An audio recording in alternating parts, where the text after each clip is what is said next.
It's not possible to overstate the power of relationships. We just touched on a few things here. I always wanted to create a place that I want to work, right? I spent a ton of time there.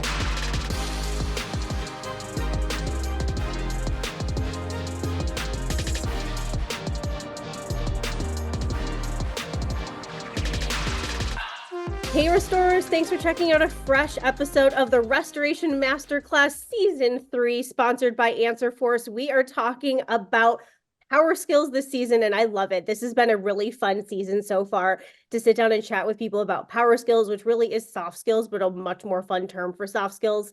As any seasoned restorer knows, soft skills are so important in our industry, and those power skills and how we relate to our clients and relate to our team and build those intense, amazing company cultures. So we have kind of the cream of the crop when it comes to culture with us today. So Mandy Ruiz, my co-host from Answer Force, is here. And then we have Alexus Neidert from Thomasville Restoration, who heads up culture and all things brand there, which you'll see. You'll see. So, Mandy, I'm going to toss it over to you to introduce yourself, share a little bit about you, and then toss it away to Alexus. All right, amazing. Thank you, Michelle. So hello, everyone. Mandy again with Answer Force. Just a little bit about Answer Force. We're 24/7, 365 live answering. And we work very closely with a lot of restorers to help make sure that they are also 24/7 anytime any of those calls come in. We have today Alexus with us. Alexus is with Thomasville. And if you have ever been to an event, you know who is with Thomasville. So from there, Alexus, I'm going to go ahead and allow you to introduce yourself. Sure, absolutely. Hi, guys. My name is Alexus Neidert. I am head of brand and culture here at Thomasville Restoration. We are a full-service disaster restoration company on the Mid-Atlantic. So we cover DC, Maryland, Virginia, Delaware, and Pennsylvania. And we are actually proud users of Answer Force. So shout out to Answer Force. And hopefully proud readers of CNR as well. Absolutely. We keep them on our coffee tables here. Absolutely. Even better. We got to get all the plugs in. Of course. Okay, so Alexus, I'm curious as we start the conversation, what would you consider your number one power skill? Sure. My number one power skill is creating a company that everybody wants to work for, and everyone feels, proud of the brand that they're representing.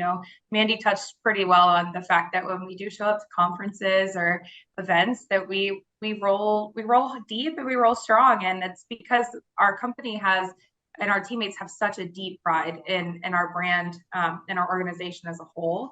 So I think one of the things that I get to do that makes Thomasville a great place to work is I get to focus all of my time and energy on creating that great place to work.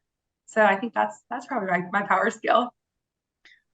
Amazing, Alexis. So in that, how would you say you celebrate your power skills in your team? Absolutely. It's a great question. So one of the biggest things that we do is we really try to foster this work hard, play hard mentality. So we are constantly creating opportunities to celebrate. One of the ways that we do that now is we have a quarterly offsite event where we invite everybody from the company 4 times a year. And we all get together and we celebrate our numbers, how we're hitting with our goals, incredible Google reviews, great testimonials that we hear from our team. And then we also do quarterly awards. So we have 6 awards. It's Family First Award, Compassion Award, Communication Award. Those represent our 3 values. And then we have Rookie of the Quarter, we have Unsung Hero, and then we have MVP. So these are nominatable awards that our teammates get to participate in. So they have that ownership, that sense of ownership to celebrate. And it is so rowdy when we do our awards because our team just absolutely loves it. They love that opportunity to recognize each other and then to see the people that they recognize get celebrated. So that's one of our favorite ways to do it. Awesome. So, go ahead. Oh. No, I was just going to ask, I was like, Alexa, so do you all run like polls within so that they can nominate each other? Yeah, yep. So we do surveys throughout the entire organization. Everybody is eligible outside of TLT. So TLT is our Thomasville leadership team. So that's our C-suite executive team. We felt as though you would kind of think that some of these awards should be embodied with our leadership team. So we wanted the opportunity for the rest of the organization to to win, because the thing is we have such an incredible leadership team. So many of our teammates were nominating their leader. So we actually have a separate by TLT for TLT award called the Servant Leader Award, or Heart and Hands Award, or House and Hands Award. So they're able to nominate each other, and there's really this rally around it, and people get really excited about it. And then we have one annual award that's called the Milford Purdom Award. That was our first retiree from Thomasville Restoration.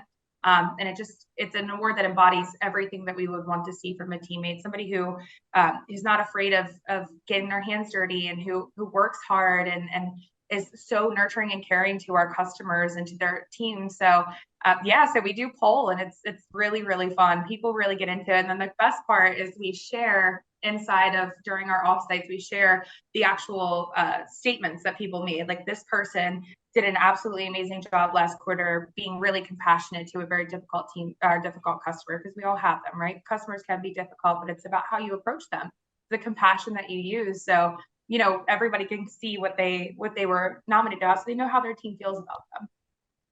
That's awesome. Okay, I'm curious, excuse me, for people who are listening to this and thinking, how do these people know how to build amazing company cultures? Like, is this something that you went to college for to learn? How do you keep knowing how to push forward, how to innovate, how to create these new things? Like, this clearly is your power skill, but how are you learning and knowing how to do all this stuff?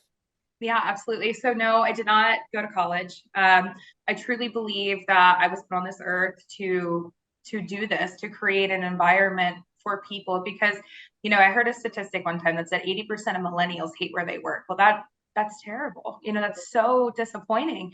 And I think that when I get the opportunity to spend time with my team, now I really think the biggest thing is when you sit in the truck with your mid-techs and you ride from job to job to job, and you just chit chat with them, you learn what they want. And when you're able to create an environment where they feel fulfilled and they feel like they had a part to play in this amazing culture, it creates so much more buy-in and so much more desire to show up to work, and they get excited to come to work every day. And I'm grateful that I have a team like that. And then the other thing is, I have an amazing leadership team that has helped raise me in this organization and through this industry, because I didn't come from this industry. I came from real estate. So my leadership team, lifting me up, supporting me. We are actually over 50% women on our leadership team. So there's more women than men. So I've had a lot of great women in my team to help raise me up. And then finally, it's getting out into the industry. It's going to the expos and to the conferences and connecting and meeting people and taking tips and tricks from other people. I mean, shout out. I know we have RIA conference coming up. I highly encourage you guys to attend it. But it's an amazing opportunity to learn from other restorers how they're doing it and how they're creating a company culture that, everybody wants to work for.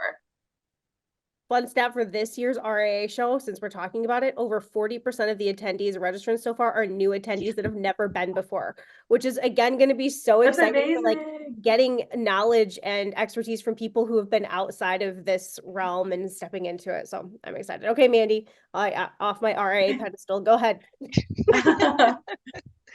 Well, I mean, it was what you said, Alexus, is a great segue. One, first of all, it is March, so it's Women's History Month. So shout out to having 50% of your leadership as women. So that is phenomenal. But I mean, leading into that, it's what I learned just from the short time. I think I say short time, it's been almost 2 years now.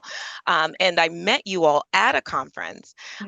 It was the company culture that I know that stood out to me. I was just like, oh my gosh, who are these people?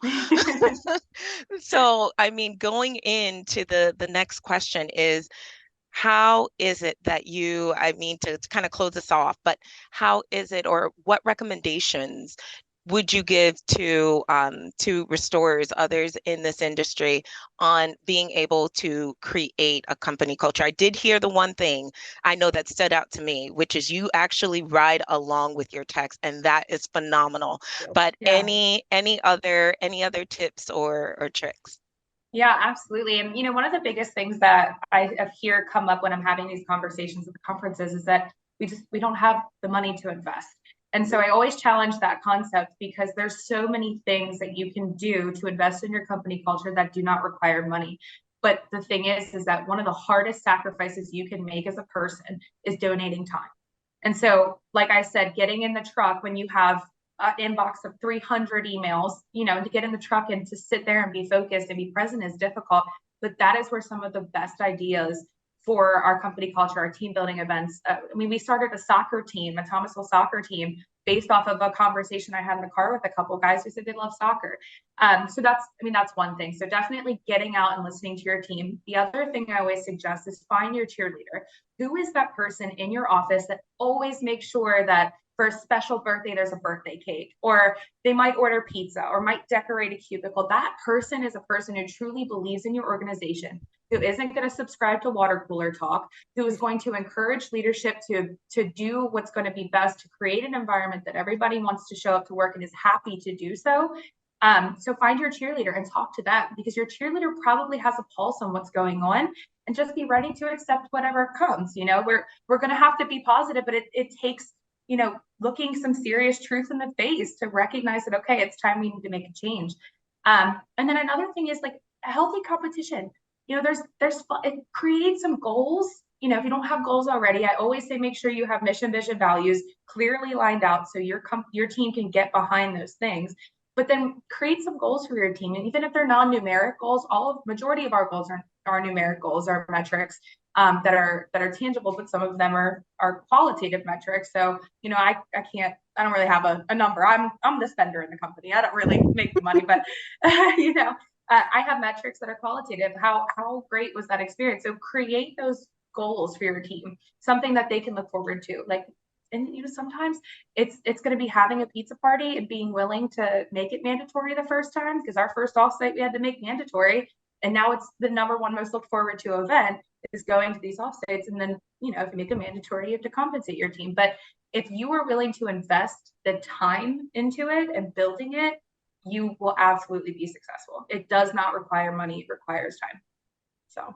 And really quick to bring this home, one of the top problems in the industry right now or always is hiring, and the number of people in the trades is going down, but having a strong company culture can absolutely be the turning point for a company finding and attracting really good talent. And I know you have stories related to that. I've heard you talk about your team out in public with their Thomasville stuff on, and they like to wear it outside of work, and they're super proud. So I don't want to tell the whole story, but talk a little bit about that, like how a strong brand and culture has helped attract really good talent into Thomasville. Yeah, absolutely. So what I always say again, like, you can be scrappy. And so what we do is we provide a window into what our company culture looks like through our social media. So a lot of times, both of you guys are avid followers of Thomasville. You see, we're constantly posting about the fun things that we're doing, or the amazing Google reviews our team members received, or an incredible story about compassion shown above and beyond the call of the job. So what we do to help us with that recruiting effort, it's again completely free, requires time, is to show this window so people can know on our social media what it's like to live here. It's really hard to fake a culture like this. So we've got to have it real, right? It's got to be real. So we continue to, now at this point, we're fortunate enough to invest into building it, with our videographers and professional photographers and things like that. But ultimately, a lot of the good stuff is the cell phone camera where somebody was proud of something that they did. They took a picture, they texted it to me, and I launch it. So, that's an amazing opportunity to do it. And then when you have a brand that starts to gain that kind of momentum where people are getting excited, what's going on in Thomasville, or what's going on in, XYZ, we want to know what's happening there. Well, then it helps develop the brand. And so when the culture is shown, it develops the brand, and then the brand becomes an icon, a badge of honor. Same way you'd wear a Nike or Under Armour shirt. I mean, our teammates wear Thomasville shirts because they believe so deeply in what we are trying to do here, and that's help families put their homes and lives back together. And we look good doing it too, which is great. Yes. So, yeah. Perfect. Okay, Mandy, any other questions before we wrap it? No, not at all. Alexus, well, thank you so much. Anything else that you want to add before we wrap it up? Yeah, absolutely. The one thing I would say is that my number one passion outside of what I do here at Thomasville is continuing to help others create a place in their organizations of where they want to work. I am an open book. I'm accessible. You guys can find me on LinkedIn, on Instagram, whatever. If you ever have any questions, please understand that I genuinely mean come to me. I'm more than happy to help because I want that statistic of 80% to go down. I want your team to also love where they work. So yeah. Awesome. Alexus, thank you so much. An elephant in the room, are those mold spores behind you? Yes, those are our office. I was looking at them They were at ladybugs. first when you first came on. I was like, that's an interesting background. And then I'm watching as we're talking. I'm like, those are mold spores. And so now everybody who's listening via podcast, you're going to have to go watch the video portion now to figure out what I'm talking about. But absolutely. Well, Alexus, thank you so much. I look forward to seeing you at trade shows. Mandy, thank you as always. Thank you guys. I really appreciate it. Thank you for having me on.